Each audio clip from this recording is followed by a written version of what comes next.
If you don't want a gravel pit next door, you may be helpless to do anything to stop it. That's because of a state law that gives gravel mines special treatment. Now, the same people are pressing the legislature to make gravel pit protests even harder. Target 8 investigator Henry Erb digging into what's behind a law that most people may not know about until it's too late. It's a very special place, and special things happen here. So yeah, I'm heartbroken about all this. Doretta Anima stands at the edge of her horse farm looking at the green field next door that will soon become the gravel pit next door. A gravel company wants to expand its existing mine, which now stretches for about a mile along 100th Street. It has leased the farm across Kalamazoo Avenue next door to Anima's. There will be a gravel crusher right here behind me. You can see where my arena is right there. It's about 100 feet. She raises Frisian horses. Her farm is an outdoor classroom for homeschooled children. She worries that dust will hurt her horses and that the noise will make them skittish and risky to handle. It's noises that animals flee from. Yep, come on. Anima says she picked this place for her farm 16 years ago because of the agricultural zoning she thought would protect the rural atmosphere that she was looking for. When the mining company asked to change the zoning for the property next door, she made her case against it to Gaines Township officials in a series of hearings, but it did no good. She was shocked to find out that zoning can't stand up to gravel mining.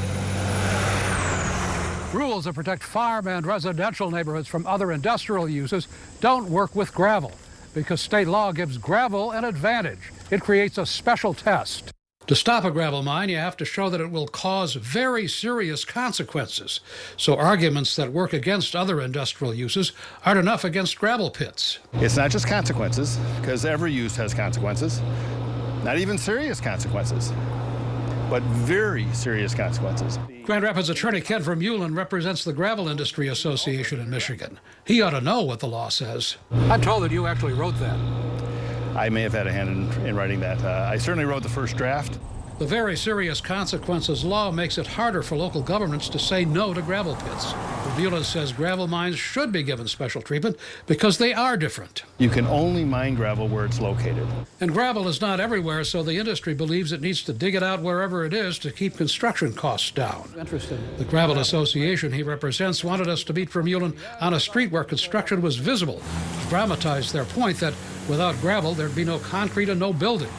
Vermeulen says people have an irrational fear of gravel pits. The parade of horribles that the not in my backyard types are going to roll out simply don't actually occur. He says gravel mine operators can control dust and build berms to contain the noise of dozers and crushers, and as mines burrow deeper, the pit itself muffles the noise. But you guys aren't arguing that there are no impacts. You're arguing what? That there are no very serious impacts, no very serious consequences. But there could be impacts that people don't like. Well, I mean, there could be, sure. I understand that we need gravel. We all like good roads, but that has to be done in a way that doesn't just trample over all the other uses. So zoning's really about balance. The Michigan Municipal League and the Townships Association lobby for local government.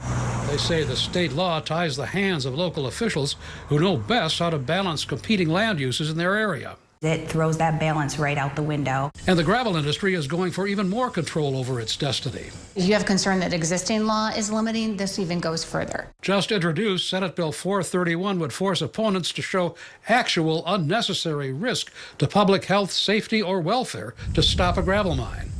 It further reduces the little power local officials have to control operating hours, noise, dust, and traffic. It substitutes statewide standards that the industry wants. Local officials need to have the ability to weigh all those concerns and come up with that best option. Senate Bill 431 takes all those options, those very limited options that they have, off the table. Back in Gaines Township, Doretta Anima is going to court over the gravel pit next door, and she's launching a petition drive for a public vote on gravel. There are already very serious consequences here. We'll keep track of it for you. I'm Target 8 Investigator Henry Erb.